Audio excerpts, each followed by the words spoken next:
സ്നേഹം നിറഞ്ഞ സഹോദരി സഹോദരന്മാരെ,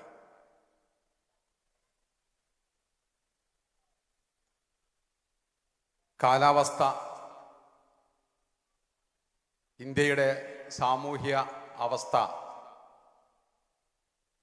ഒരു പോരാളികൾക്ക് അവരുടെ ശൗര്യം, അവരുടെ ചിന്തകൾ പ്രവർത്തിക്കേണ്ട സമയത്തിലാണ് ഉള്ളത്. ഇതിനെ തളർത്തിക്കെട്ടാൻ പല രീതികളും ഒന്ന് ഉപയോഗിച്ചു കൊണ്ടിരിക്കുകയാണ്. അവിടെയാണ് ഒരാഴ്ച മുമ്പ് SDPയുടെ ദേശീയ ജനറൽ സെക്രട്ടറി ഞങ്ങൾ 60 പാർലമെന്റ് മണ്ഡലത്തിൽ മത്സരിക്കുമെന്ന് ആദ്യമായി പ്രസ്താവന നൽകിയത്. ഇത് ഇച്ഛാശക്തിയുടെ, ധീരതയുടെ, നട്ടെല്ലിൻ്റെ ഒരു സൂചനയാണെന്ന് നമ്മൾ മനസ്സിലാക്കേണ്ടതുണ്ട്.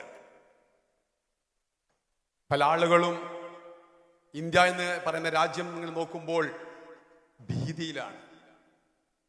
2009 ജൂൺ മാസം 21-ാം തീയതി ഡൽഹിയിൽ ഈ പാർട്ടി രൂപീകരിക്കുമ്പോൾ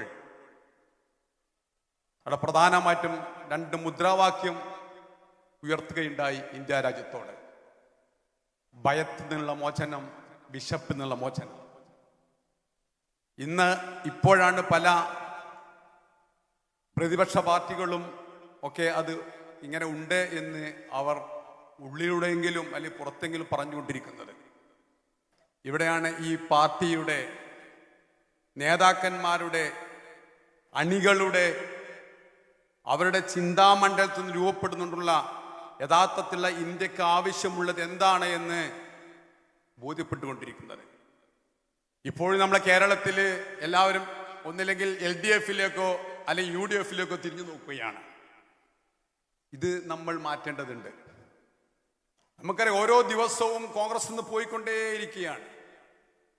ഇന്ദിരാഗാന്ധിയുടെ 3ാമത്തെ കുട്ടി എന്ന് പറയുന്ന AICIയുടെ നേതാവായ ആൾ പോണോ പോണ്ടേ എന്ന് തീരുമാനിച്ചുകൊണ്ടേയിരിക്കുകയാണ്. ഞാൻ പറഞ്ഞു വരുന്നത് സംഘപരിവാർ മാത്രമല്ല, നൂറ്റാണ്ടുകളോളം ഇന്ത്യയെ കീഴടക്കിയ, 4000 വർഷങ്ങൾക്ക് മുമ്പ് ഇന്ത്യയിൽ കടന്നാക്രമിച്ചു വന്ന ആര്യന്മാരുടെ വിദ്വേഷപരമായ, വംശീയപരമായ നാശത്തിന്റെ ഓരോ ഘട്ടങ്ങളാണ് നടന്നുകൊണ്ടിരിക്കുന്നത്. പക്ഷെ ഇവിടെ നമുക്കറിയാം, ലോകത്ത് എവിടെയൊക്കെയോ ഈ രീതിയിലുള്ള ഹുങ്കുകൾ നടക്കുമ്പോഴൊക്കെ അവിടെയൊക്കെ പ്രതിഷേധത്തിന്റെ ശബ്ദങ്ങൾ ഉടലെടുക്കുകയും സ്വാതന്ത്ര്യത്തിൻ്റെയും ഏകത്വത്തിൻ്റെയും സമത്വത്തിൻ്റെയും മഹത്വത്തിൻ്റെയും ആശയങ്ങൾ ഉയർന്നു വന്നിട്ടുണ്ട്. 1789 ബാസ്റ്റീൻ ജയിൽ തകർത്തുകൊണ്ടാണ് ഫ്രാൻസിലെ സ്ത്രീകളും കുട്ടികളും ഫ്രഞ്ച് ഉൾപ്പെടെ തുടക്കം കുറിച്ചത്. പ്രധാനമായിട്ടും 3 മുദ്രാവാക്യമാണെന്ന് വോൾട്ടയറും മോണ്ടസ്ക്യൂവും ഒക്കെ ഉയർത്തിയിരുന്നത്. അന്ന് അവിടുത്തെ രാജാക്കന്മാരും രാജ്ഞിമാരും പറഞ്ഞിരുന്നത്, നിങ്ങൾക്ക് റൊട്ടി വേണ്ടല്ലോ, നിങ്ങൾക്ക് കേക്ക് പോരെ എന്ന് ചോദിക്കുകയുണ്ടായി. ആ സ്ത്രീകളും കുട്ടികളും ഇറങ്ങിയതോടുകൂടി ആ രാജകുടുംബം, ആ പ്രഭു കുടുംബമൊക്കെ കാട്ടിലേക്ക് ഓടിപ്പോകുന്ന കാഴ്ച നമ്മൾ കാണുകയുണ്ടായി ചരിത്രത്തിൽ. അവിടെ ഹിറ്റ്ലറും മുസോളിനും നമ്മൾ കാണുകയുണ്ടായി ചരിത്രത്തിൽ. ഓരോ 27 കൊല്ലം കറുത്തവരെ അതിക്രമിച്ചുകൊണ്ട്, അവരെ കൊന്നൊടുക്കിക്കൊണ്ട് ആ രീതിയിൽ ജയിൽ കടത്തുന്ന ഒരു മനുഷ്യനുണ്ട് ലോകത്ത്, ദക്ഷിണാഫ്രിക്കയിൽ, നെൽസൺ മണ്ടേല. അദ്ദേഹത്തിന്റെ ഒരു സുന്ദരമായ ഒരു സംഭവമുണ്ട് ചരിത്രത്തിൽ. അദ്ദേഹം ജയിൽ മോചിതനായിക്കൊണ്ട് ദക്ഷിണാഫ്രിക്കയുടെ പ്രസിഡന്റ് ആവുന്ന ചരിത്രത്തിൽ. അദ്ദേഹം പ്രസിഡന്റ് ആകുമ്പോൾ അദ്ദേഹത്തിന്റെ വണ്ടിയും കൂടെ കുറെ ആളുകളുമായിക്കൊണ്ട് ഇങ്ങനെ റോഡിലൂടെ വരുമ്പോൾ ചായ കുടിക്കാൻ വേണ്ടി ഒരു ചായക്കടയിൽ കയറുന്നുണ്ട് അദ്ദേഹം.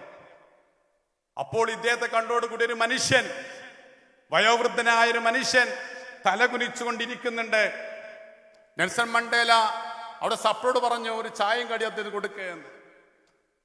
അദ്ദേഹം അത് ആരും കാണാതെ, അദ്ദേഹം വളരെ നിരാലംബനായിരിക്കുന്ന അവസ്ഥയിൽ മുഖത്തേക്ക് നോക്കാതെ കുടിക്കുന്നുണ്ട്.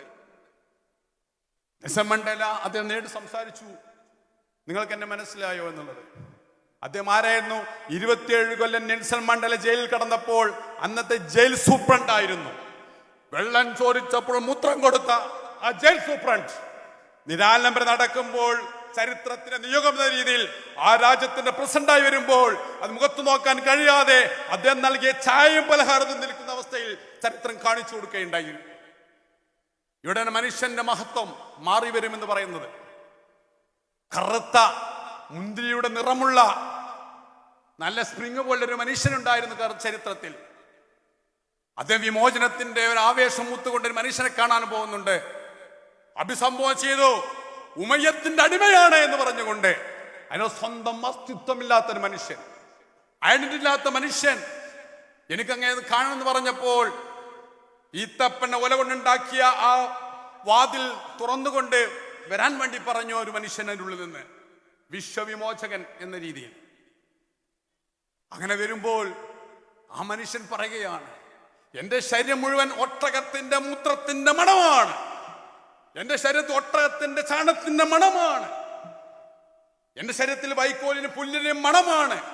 അത് മാനിക്കാതെ എന്റെ അടുത്തേക്ക് മനുഷ്യൻ വന്ന് എന്നെ കെട്ടിപ്പിടിച്ചപ്പോൾ ഞാൻ പൊട്ടിക്കരഞ്ഞു പോയി എന്ന് പറയുന്ന ഒരു മനുഷ്യ ശരീരത്തിൽ പറയുന്നുണ്ട്. ഇവിടെ നമുക്കറിയാം 40 കോടി ജനങ്ങൾ ഇന്ത്യയിലെ ദലിത് നിവാസികളാണ്. ഇവിടുത്തെ ചാതുർവർണ്ണ്യം ഇവരെ മനുഷ്യരാക്കി കണക്കാക്കുകയില്ല. വീണ്ടും അതേ ആ സനാതന ധർമ്മത്തിലൂടെ കൊണ്ടുവരാനാണ് ആഗ്രഹിച്ചുകൊണ്ടിരിക്കുന്നത്.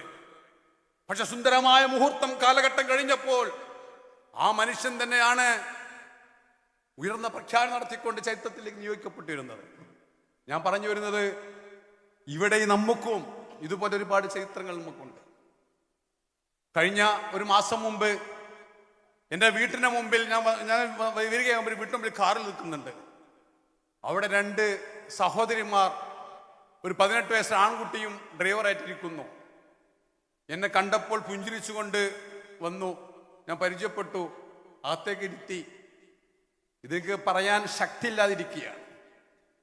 എന്നോട് പറയുകയാണ്, അങ്ങ് 2500 കിലോമീറ്റർ ദൂരത്ത് നിന്നും ജയിലറിൽ കിടക്കുന്ന ഈ അബൂബക്കർ അല്ല ഈ പാർട്ടിയുടെ ദേശീയ പ്രസിഡന്റ്, അന്ന് താഴത്തെ പ്രസിഡന്റ്. അത് 2 മക്കളായിരുന്നു. നിങ്ങൾ തിരൂർക്കാട് പോയിട്ട് ആച്ചുവിനൊന്ന് കാണണം എന്ന് പറഞ്ഞുകൊണ്ട്. ഒന്നിനുമല്ല, ഞങ്ങൾ വാപ്പ ഫോൺ വിളിച്ച് പറഞ്ഞിരുന്നു, നിങ്ങളൊന്ന് കാണി. ഇവിടെയാണ് നമ്മൾ ചേർത്ത് പിടിക്കേണ്ട അവസ്ഥ. അല്പം രോഗമുണ്ടെങ്കിൽ പോലും ഇന്നും ഞാൻ വിശ്വസിക്കുന്നു, അന്ന് ആ മുദ്രാവാക്യം കൊടുത്ത അടിസ്ഥാനത്തിൽ ഇന്നും ആശയം ശക്തമായിക്കൊണ്ട് എന്റെ അണികളെ ചേർത്ത് പിടിക്കണം, ഈ പാർട്ടി മുന്നോട്ട് പോകണം എന്നുള്ളത് ആ ജയിലറിൽ ഇരുന്നു കൊണ്ട് ഈ അബൂബക്കർ സാഹിബിന് അത് കഴിയുന്നുണ്ട് എന്ന് മനസ്സിലാക്കേണ്ടതുണ്ട്. നമ്മൾ സുന്ദരമായ പ്രസംഗം കേട്ട് തിരിച്ചു പോകേണ്ടവരല്ല.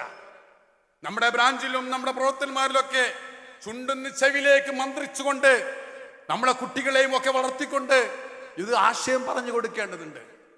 ഇവിടെ ചരിത്രം ആരാണ് വിയർക്കുന്നത്? ഇതാ പുതിയ ഗസ കാണിച്ചു തരുന്നു. വിയർക്കുന്നത് ആരാണ്? നെതന്യാഹുവാണ് വിയർക്കുന്നത്. വിയർക്കുന്നത് ഫ്രാൻസാണ്. വിയർക്കുന്നത് ജോൺ ബൈഡൻ ആണ്. വെറും 40 കിലോമീറ്റർ നീളവും 20 കിലോമീറ്ററും വീതിയുമുള്ള ഈ പ്രദേശത്ത് എല്ലാം കൊണ്ട് അടച്ചിട്ടിരിക്കുകയാണ്. ആകാശത്തും ഉപരോധം, കരയിലും ഉപരോധം, കടലിലും ഉപരോധം.